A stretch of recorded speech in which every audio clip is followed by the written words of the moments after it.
وداؤد وسلیمان، اور اے نبی آپ داؤد اور سلیمان کا بھی تذکرہ کیجئے، اذ یحکمان فی الحرث، جب وہ دونوں ایک کھیتی کے بارے میں فیصلہ کر رہے تھے۔ احادیث میں، روایات میں اس کی تفصیل ہے، وہ یہ ہے کہ داؤد علیہ السلام بادشاہ تھے، سلیمان علیہ السلام آپ کے بیٹے اور جانشین تھے، ولی عہد تھے۔ آپ کے پاس ایک کیس آیا کہ ایک بکریوں کا ریوڑ پورا گھس گیا ایک کھیت میں اور بہت نقصان پہنچایا اس نے کھیت کو۔ اب جو کھیت کا مالک تھا وہ کیس لے کر آ گیا داؤد علیہ السلام کے پاس کہ بھئی اس کی بکریاں میرے کھیت میں گھسی ہیں اور مجھے نقصان ہوا ہے تو میرے نقصان کی تلافی کی جائے۔ تو بکریوں کا مالک بھی پہنچ گیا۔ تو داؤد علیہ السلام نے قیاس کے مطابق فیصلہ کیا، سیدھا سیدھا۔ وہ فیصلہ یہ تھا کہ بھئی بکریوں نے جتنا نقصان پہنچایا ہے، کیونکہ یہ غلطی بکریوں کے مالک کی ہے، اس کا کام تھا اپنے ریوڑ کی حفاظت کرنا، اس نے حفاظت نہیں کی، بکریوں نے گھس کے کھیت میں جو نقصان پہنچایا تو تمام کا تمام تاوان یہ بکریوں کا مالک بھرے گا۔ لیکن کمال کی بات یہ تھی کہ وہ تاوان اتنا زیادہ آ رہا تھا جو بکریوں کی ریوڑ کی قیمت کے برابر تھا، یعنی اتنا فصلوں کو نقصان ہو گیا تھا کہ اس فصل سے جو آمدن ہوتی وہ بکریوں کی قیمت کے برابر تھی۔ لہذا طے یہ ہوا کہ سلیمان حضرت داؤد نے یہ طے کیا کہ بھئی اب پوری بکریاں ہی اٹھا کے اس کو دے دی جائیں، یعنی ریوڑ پورا ہی اس کو دے دیا جائے، یعنی ظاہر اب قیمت دو یا بکریاں دے دو، بات ایک ہی ہے۔ تو اب یہ فیصلہ 100% انصاف پر مبنی تھا، لیکن اس میں بکریوں کے مالک کا نقصان بہت زیادہ تھا، بکریوں کے مالک کا اس میں بہت زیادہ نقصان تھا کہ اس کا پورا ریوڑ ہی جا رہا ہے۔ تو حضرت سلیمان علیہ السلام نے صلح کا راستہ اختیار کیا۔ انہوں نے فرمایا کہ نہیں، ہمارا مقصد یہ ہے کہ ہم جو کھیت کا مالک ہے اس کے نقصان کی تلافی بھی ہو، اصل مقصد تو یہ ہے، بکریوں کے مالک کو نقصان پہنچانا ہمارا مقصد نہیں ہے، بلکہ ہمارا بنیادی مقصد یہ ہے کہ جو کھیت میں جو نقصان ہوا ہے کسان کا یا زمیندار کا، وہ اس نقصان کی تلافی ہو جائے۔ کس طرح سے ہو، یہ تلافی کرے بکریوں کا مالک۔ تو اس کی تلافی کا آسان راستہ یہ ہے کہ یہ کھیت حوالے کیے جائے بکریوں کے مالک کو، کہ بکریوں کا جو مالک ہے نا وہ اس کھیت میں زراعت کرے گا اور کھیت کو اس حالت پہ لوٹائے گا جس حالت پہ نقصان سے پہلے تھا، اور اس دوران یہ تمام بکریاں یہ کھیت کے مالک کے پاس رہیں گی اور کھیت کا مالک ان بکریوں سے فائدہ اٹھائے گا، اس کا دودھ استعمال کرے گا، اور ظاہر دودھ ہی استعمال ہو سکتا ہے، یعنی جب تک یہ کھیت اپنی پہلی حالت پہ بحال نہیں ہو جاتا اس وقت تک کھیت کا مالک جو گزارا کرے گا وہ بکریوں کے دودھ سے کرے گا۔ اس کو کہتے ہیں صلح۔ صلح کا مطلب ہوتا ہے کہ آپ قانون کے مطابق فیصلہ نہ کریں بلکہ دو فریقوں میں کمپرومائز کا راستہ اختیار کریں آپ۔ تو جو بھی جج ہو یا قاضی ہو، اچھا جج، اچھا قاضی، اچھا فیصلہ کرنے والا وہی ہوتا ہے کہ وہ دونوں فریقوں کو کسی ایسی درمیانی بات پر آمادہ کر لے جس میں دونوں کا نقصان نہ ہو۔ تو داؤد علیہ السلام کا فیصلہ بھی حق پر مبنی تھا، لیکن اس میں بکریوں کے مالک کا نقصان بہت ہو رہا تھا، تو اس لیے داؤد علیہ السلام نے کیا کیا، سلیمان علیہ السلام نے صلح کا راستہ اختیار کیا کہ بھئی ہمارا مقصد تو یہ ہے کہ کھیت کے مالک کا جو نقصان ہوا ہے اس کی تلافی ہو جائے، تو تلافی ڈالی جائے بکریوں کے مالک کے ذمہ، اس سے کہا جائے بھئی تم ہمیں ویسا ہی کھیت کر کے دو جیسا پہلے تھا، اس میں تمہاری محنت لگے گی، لیکن اس محنت کے بدلے میں تمہاری بکریاں محفوظ ہو جائیں گی، تمہاری جو کئی سالوں کی کمائی ہے کہ ساری بکریاں اٹھا کے ہم کسی کو دے دیں وہ بچ جائے گی۔ تو اس پہ کھیت کے مالک بھی اس پہ راضی ہو گیا کہ ٹھیک ہے بھائی، جب تک میں بکریوں سے فائدہ اٹھاتا ہوں مجھے میرا کھیت پرانی کنڈیشن میں کر کے دے دے۔ تو یہ اس کو کہتے ہیں صلح۔ فقہ میں کتاب الصلح پورا ایک باب ہے، ہدایہ جو فقہ کی مشہور کتاب ہے، اس میں طلبہ پڑھتے ہیں کتاب الصلح۔ آج کے دور میں اس کی ایک بہترین مثال ہے ہمارے سامنے۔ ہمارے پاس بہت دفعہ یہ سوال آتا ہے کہ والد صاحب نے زندگی میں گھر بنایا تھا، اس کے اوپر ایک والد صاحب نے پورشن بنا دیا، اب کیا ہوا کہ بڑے بیٹے نے یا منجلے بیٹے نے اس پورشن کے اوپر ایک اور مکان بنا دیا جس مکان کا وہ بیٹا مالک تھا۔ اب والد کے مرنے کے بعد مسئلہ یہ کھڑا ہوتا ہے کہ زمین اور نیچے کا پورشن اس کا تو مالک والد صاحب تھے، اور جو اوپر والا پورشن ہے اس کا مالک تھا بڑا بیٹا۔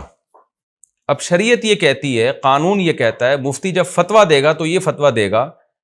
کہ بھائی اوپر والا پورشن جس بیٹے کا ہے، چونکہ وہ زمین کا مالک نہیں ہے، حتیٰ کہ مکان کی چھت کا بھی وہ مالک نہیں ہے جو نیچے والا مکان ہے، تو شرعی طور پر اس کی حیثیت یہ بنتی ہے کہ اوپر والے شخص نے نیچے والی زمین کو عاریتن لیا ہوا ہے، یعنی استعمال کے لیے لیا ہوا ہے.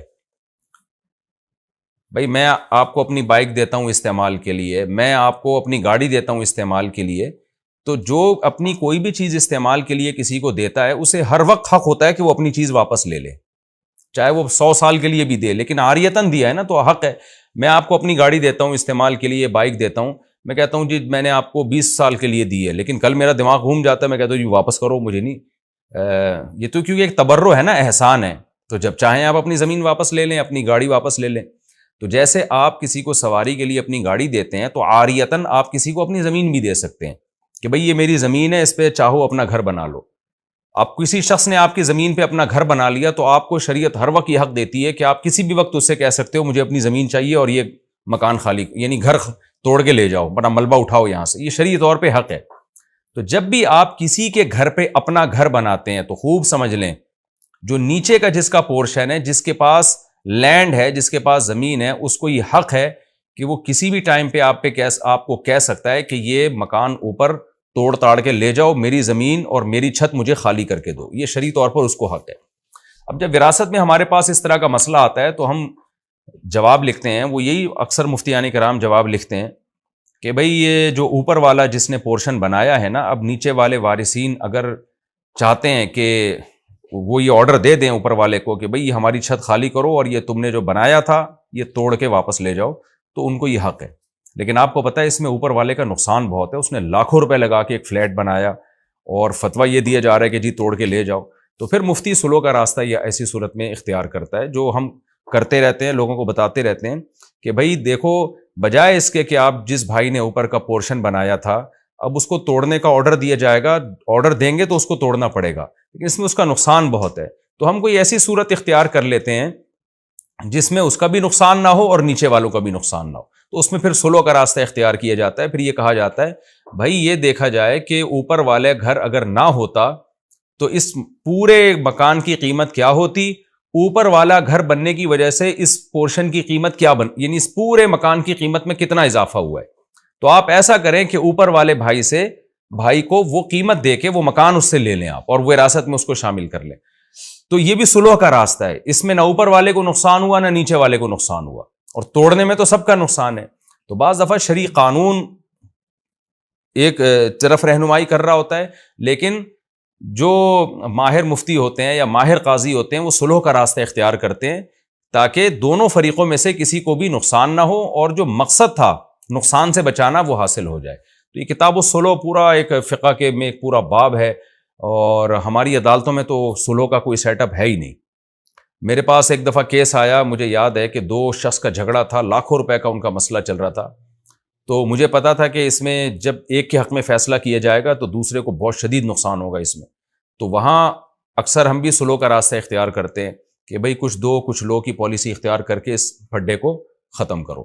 تو یہ راستہ ہمیں اختیار کرنا چاہیے. تو یہاں بھی اللہ تعالیٰ نے حضرت سلیمان علیہ السلام کی تعریف اس لیے کی کہ داؤد علیہ السلام نے جو فیصلہ کیا وہ بھی شریعت کے مطابق برحق فیصلہ تھا، لیکن سلیمان علیہ السلام نے کمپرومائز کا راستہ اختیار کیا کہ بھئی بکریوں کے مالک نے جان کر تو بکریاں نہیں بھیجی نا جنہوں نے کھیت تباہ کر دیا. تو ٹھیک ہے قانونی لحاظ سے تو ساری بکریاں اس کو دینی پڑیں گی کھیت کے مالک کو، لیکن اس میں بیچارے کا نقصان کتنا ہے. تو کیوں نہ ہم کوئی کمپرومائز والا راستہ اختیار کریں، اس کو بھی نقصان نہ ہو اور جو کھیت کا مالک ہے اس کے نقصان کی تلافی بھی ہو جائے.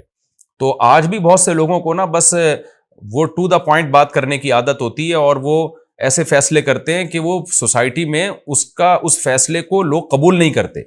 تو جو حکمت پر مبنی لوگ ہوتے ہیں، جو حکیم ہوتے ہیں، حکمت والے ہوتے ہیں، وہ کوشش یہ کرتے ہیں کہ ایسا فیصلہ سنایا جائے جو دونوں کے لیے سوٹیبل ہو. تو قرآن نے یہی بتایا کہ وَدَاوُودَ وَسُلَیمان، اور داؤد اور سلیمان کا بھی تذکرہ کیجئے. اِذْ يَحْكُمَانِ فِي الْحَرْثِ، جب دونوں ایک کھیتی کے بارے میں فیصلہ کر رہے تھے.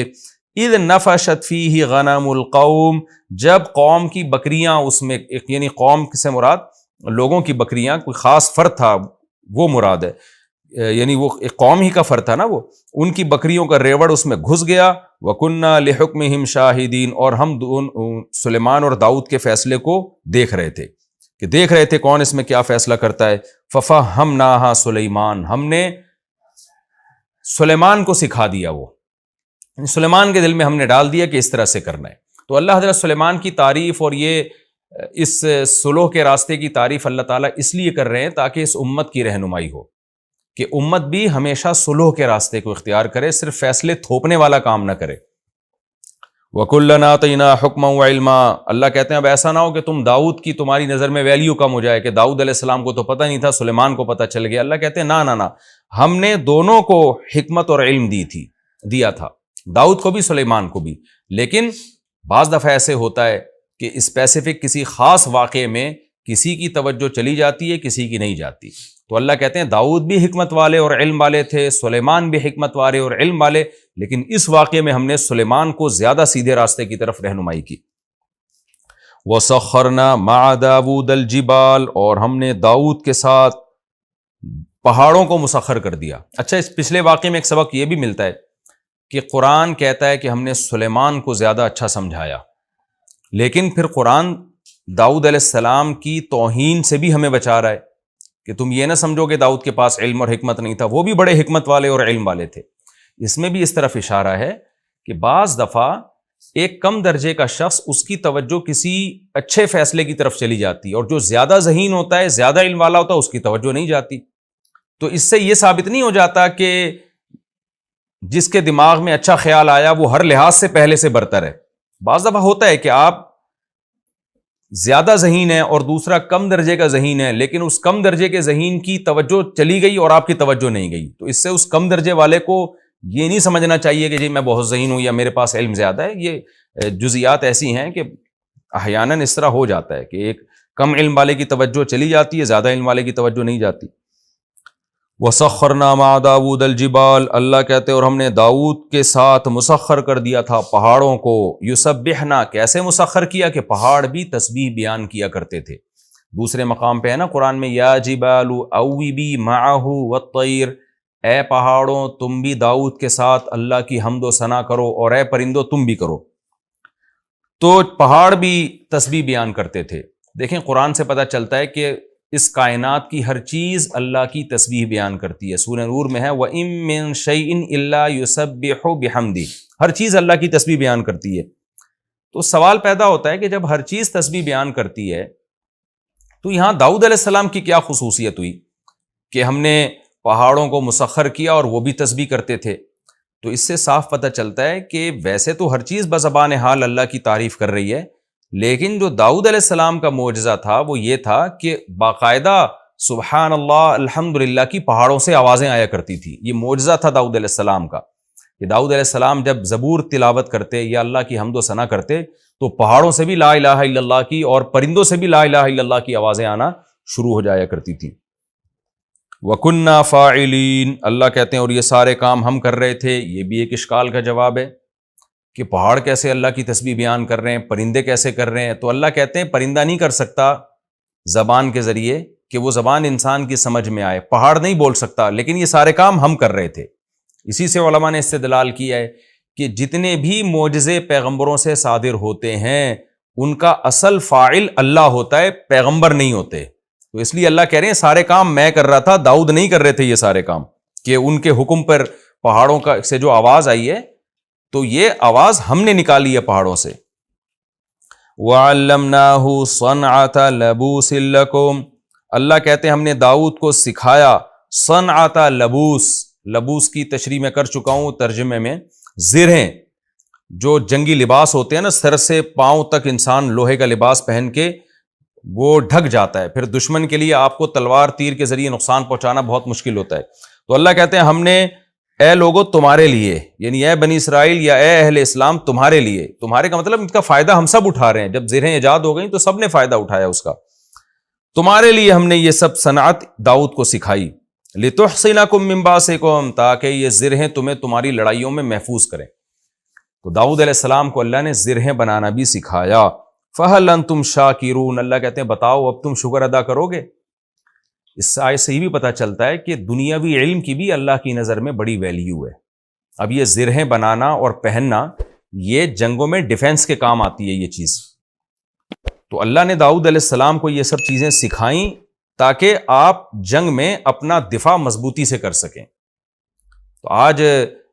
بہت سے لوگ افراط و تفرید کا شکار ہیں، کچھ لوگ دین کی دین کے علم کی ان کی نظر میں ویلیو ہی نہیں ہے، یہ ہمارا لبرل طبقہ ہے، اور کچھ لوگ صرف دین کے علم ہی کو علم مانتے ہیں، دنیا کے علم کو کوئی حیثیت ہی نہیں دیتے، یہ بھی غلو کا شکار ہیں۔ تو قرآن میں جہاں دین کے علم کی فضیلت ہے وہاں دنیاوی علم کی بھی فضیلت ہے۔ ظاہر ہے تو دنیا کا علم تھا نا، زرہیں بنانا اور جنگوں میں استعمال کرنا، تو جو بھی قوم اپنے ڈیفنس کے لیے محنت کرتی ہے، کوشش کرتی ہے، ٹیکنالوجی میں ترقی کرتی ہے، اس زمانے کی یہ ٹیکنالوجی ہی تھی، کیونکہ قرآن میں دوسرے مقام پر آتا ہے وَقَدِّرْ فِي السَّرْدِ، ہم نے لڑیاں جوڑنا سکھائیں داؤد علیہ السلام کو، کیونکہ یہ ایسے ہی دیسی طریقے سے نہیں ہوتا کہ جی ایک پلیٹ لا کے ادھر ویلڈنگ کر دی، ادھر ویلڈنگ کر کے آپ نے ایک خول چڑھا لی اپنے اوپر، بازو ہیں آپ کے، جوائنٹس ہیں آپ کے، اس کو موو کرنا ہے، یہ تو قدر فی السرد، اللہ کہتے ہیں ہم نے ان کو لڑیوں کو جوڑنا سکھایا داؤد علیہ السلام کو، تو اس طرح سے انہوں نے زرہیں بنائی تاکہ جنگوں میں ہمارے کام آئیں۔ آگے اللہ فرماتے ہیں وَلِسُلَيْمَانَ الرِّيحَ، اور ہم نے سلیمان کے لیے ہوا کو مسخر کر دیا، عاصفۃً، بڑی طوفانی ہوا تھی۔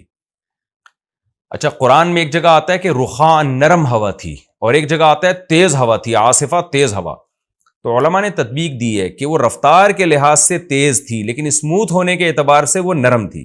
کیونکہ تیز ہوا ہلا دیتی ہے انسان کو، ڈرا دیتی ہے انسان کو، اٹک پٹک کر دیتی ہے، تو اسپیڈ کے لحاظ سے تیز تھی، اتنی تیز کہ مہینوں کا سفر دنوں میں ہونا شروع ہو گیا، اور لیکن نرم اتنی کہ جیسے ہم جہاز میں جب سفر کرتے ہیں نا تو کیسے اسپیڈ کے ساتھ جا رہا ہوتا ہے لیکن کوئی جھٹکے نہیں آتے، کوئی انسان ہلتا جلتا نہیں ہے اس میں،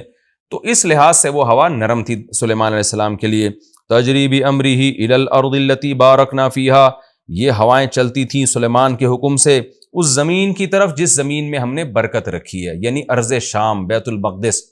سلیمان علیہ السلام کا مرکز اور داؤد علیہ السلام کا جو مرکز تھا خلافت کا وہ بیت المقدس تھا، فلسطین تھا، وہاں سے آپ پوری دنیا میں ٹریولنگ کرتے تھے، تو اس کے لیے آپ کو ایک تخت اللہ نے دیا جو ہوا میں اڑتا تھا، اور ہوائیں پوری فوج کو اور جنات شیاطین کو لے کے جہاں چاہتی بہت اس رفتار کے ساتھ وہ ہوائیں آپ کے تخت کو پہنچا دیا کرتی تھی۔ وَكُنَّا بِكُلِّ شَيْءٍ عَالِمِينَ، اور اللہ کہتے ہیں ان تمام چیزوں کو ہم جانتے تھے کہ ہم نے سلیمان کو کیا کیا نعمتیں دی ہیں اور کیوں دی ہیں، یہ سب چیزوں کا ہمیں علم تھا، یعنی جس کا علم کامل ہوتا ہے تو وہ کام وہ کرتا ہے جو حکمت پر مبنی کام ہوتے ہیں، تو یعنی ہمارے تمام کام حکمت پر مبنی کام تھے۔ وَمِنَ الشَّيَاطِينَ، اللہ کہتے ہیں اور ہم نے سرکش جنات، شیطان کا اطلاق سرکش جناتوں پر ہوتا ہے، تو یہاں شیطان سے ابلیس مراد نہیں ہے بلکہ سرکش جنات، ہم نے وہ بھی مسخر کر دیے سلیمان کے لیے، من، وہ جنات تھے یغوصون لہو، جو سلیمان کے لیے غوطے لگاتے، جیسے روایات میں اور قرآن میں ہے کہ سمندر کے اندر غوطے لگاتے، کیوں لگاتے؟ سمندر کے اندر سے نایاب موتی، ہیرے، جواہرات نکالتے تاکہ سلیمان علیہ السلام کی معیشت اس سے مضبوط ہو۔ یہ بھی اگر آپ دیکھیں کہ معدنیات کا کسی ملک میں نکلنا اس ملک کی معاشی ترقی کے لیے بہت مفید ہے، اس کا ثبوت قرآن سے بھی ہے۔ تو سلیمان علیہ السلام کی حکومت کو اللہ مضبوط کرنے کے لیے کیا اللہ نے کیا کہ جنات کو آپ کے تابع کر دیا، وہ سمندر کی تہ میں جا کے ہیرے جواہرات نکالتے۔ اس سے بھی پتہ چلتا ہے کہ دنیاوی اسباب اختیار کرنا یہ نہ توکل کے خلاف ہے نہ شریعت کے خلاف ہے، ورنہ سلیمان علیہ السلام کو کیا ضرورت تھی کہ سمندروں میں غوطے لگوا کے وہاں سے ہیرے جواہرات نکالیں، موتی نکالیں؟ وہ کہتے بھائی ہم دنیا دار لوگ تھوڑی، ہم تو بس اللہ اللہ کریں گے اور جو کرنا ہوگا اللہ نے خود کرے گا، اللہ خود کرے گا، ہمیں ہیرے جواہرات اور اتنا عالی شان تخت بنانے کی کیا ضرورت ہے؟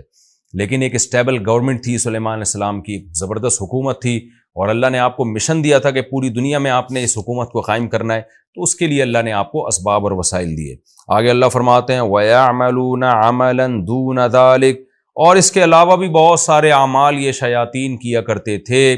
دوسرے مقام پہ آتا ہے، وہ جب ہم وہاں پہنچیں گے تو وہاں میں اس کا تفصیلی تذکرہ کروں گا کہ وہ جنات سلیمان علیہ السلام کی جو فوجیں تھیں نا ان کے لیے بڑے بڑے دیگڑے بنایا کرتے تھے تاکہ وہ فوجی بیرکوں میں جا کے اس میں کھانا کھائیں، تو اتنے بڑے بڑے برتن بنایا کرتے تھے اور قلعے بنایا کرتے تھے، اور وتماثیل وجفان کالجواب وقدور الراسیات، تو ایسے بہت سارے کام، بڑی بڑی عمارتیں بنایا کرتے تھے ان کے لیے، تو بہت سارے کام جو انسانوں کے لیے بنانا بہت مشکل تھا، تو جنات کے ذریعے سلیمان علیہ السلام وہ کام کیا کرتے تھے۔ آگے اللہ فرماتے ہیں وَكُنَّا لَهُمْ حَافِظِينَ، سوال پیدا ہوتا ہے اتنے بڑے بڑے سرکش جنات سلیمان کے تابع کیسے ہو گئے؟ ظاہر ہے جو جن سمندر میں گھس کے اس کی تہہ سے موتی نکال کے لا رہا ہے اور بڑے بڑے پہاڑوں پہ پتھروں کو لے کے جا رہا ہے تو انسان کو بھی بڑا نقصان پہنچا سکتا ہے، اور انسان کے تابع کیوں بنے گا؟ اس کا اللہ نے جواب دیا وَكُنَّا لَهُمْ حَافِظِينَ، ان جنات کی حفاظت ہم کر رہے تھے۔ حفاظت کا مطلب پہرا ہم دے رہے تھے کہ وہ سرکش نہ ہونے پائیں۔ اس سے پتہ چلتا ہے کہ آج کے عاملین جو کہتے ہیں نا ہم نے جناتوں کو تابع کیا ہوا، یہ جھوٹ بولتے ہیں۔ جنات کو تو اللہ نے تابع کیا تھا، سلیمان علیہ السلام کے لیے مسخر کیا، تو تبھی تو قرآن اشکال کا جواب دے رہا ہے کہ اتنے پاورفل جنات انسان کے فرما بردار کیسے بن گئے؟ تو اللہ کہتے ہیں وہ خود تھوڑی بنے، کنّا لہم حافظین، ہم حفاظت کر رہے تھے ان کی، ہم نے ان کو ہلنے نہیں دیا، سلیمان کا روب ان کے اوپر ڈال دیا۔ تو آج کے عامل نہ تو سلیمان علیہ السلام ہیں، نہ یہ اتنے پاورفل ہیں کہ یہ جنات کو اپنے قابو میں لیں۔ حقیقت یہ ہے کہ جنات نے ان کو اپنے قابو میں لیا ہوا ہوتا ہے، اور پھر ان سے الٹے الٹے کام جنات کروا رہے ہوتے ہیں۔